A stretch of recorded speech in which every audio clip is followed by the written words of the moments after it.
So I will turn it back over to Trevor now to talk about emerging adults and adult. Yes, two different categories. For anyone who's worked with that beautiful age between 15 to 25, 30. All right, let's go here. So lots of different theories in career and climate, or sorry, in climate psychology.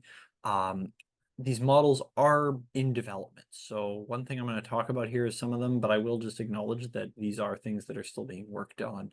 It is definitely an emerging field.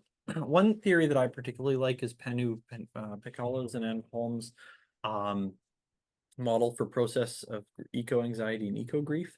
It draws a bit from people who work in the grief sector and kind of understand kind of oscillating models. You'll see some overlaps with grief here. So in the left, and again, you don't need to memorize the whole process, but basically what you need to know is on the left side, you're going to see people gradually moving from not knowing about climate change and issues to gradually becoming more aware.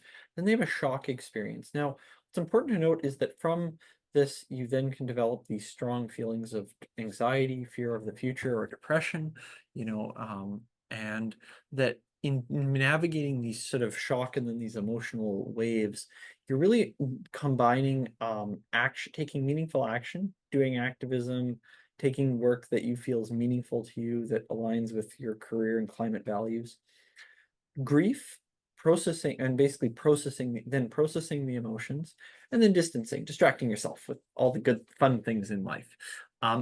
What's important here is that you combine these three. You don't want to just do just activism all the time. It's a recipe for burnout.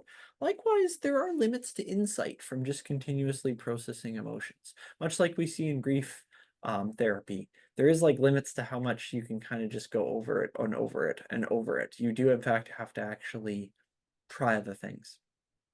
And then distancing, again, distracting yourself with things. In my case, video games, but it'll vary depending on the person.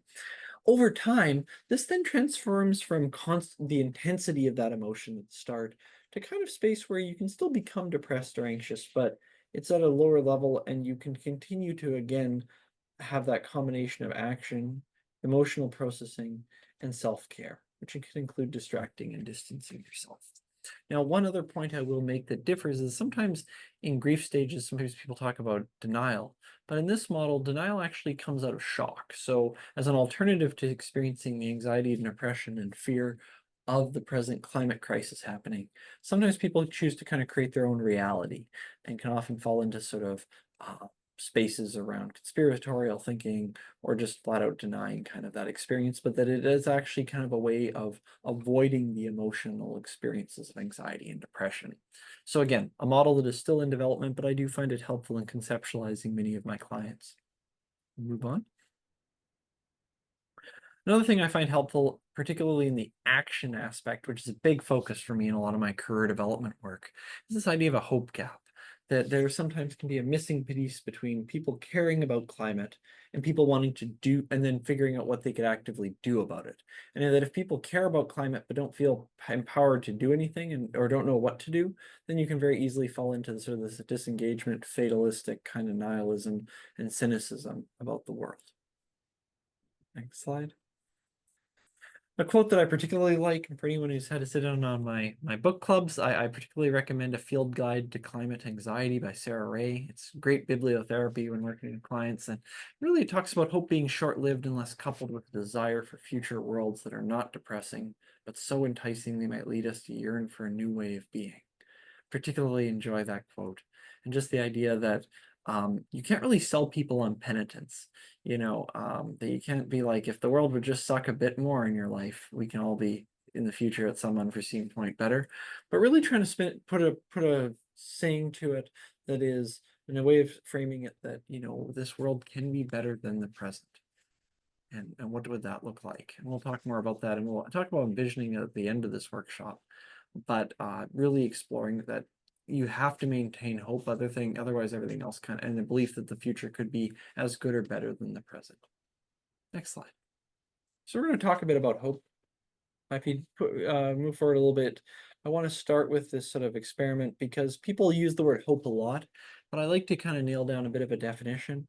So as a thought experiment, I often ask, do we hope for things that we know are going to happen?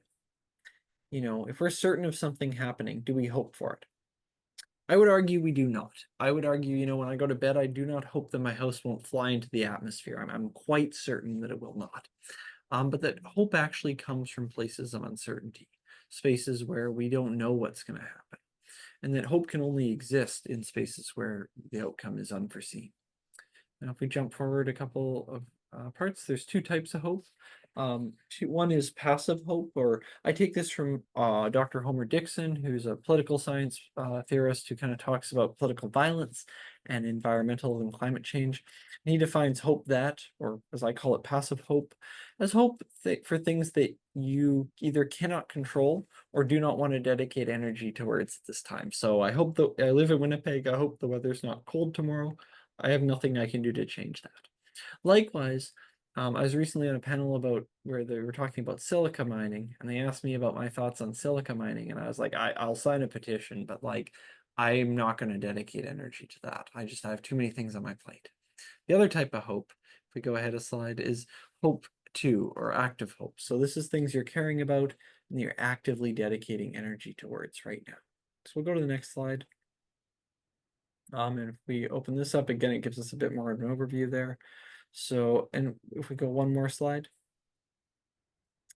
One exercise that I like to do with clients and is that you basically draw two buckets and label them active hope and passive hope. And you think about the environmental concerns in the world. And again, when we talk about the climate crisis, often we're talking about shorthand for what amounts to a lot of different problems.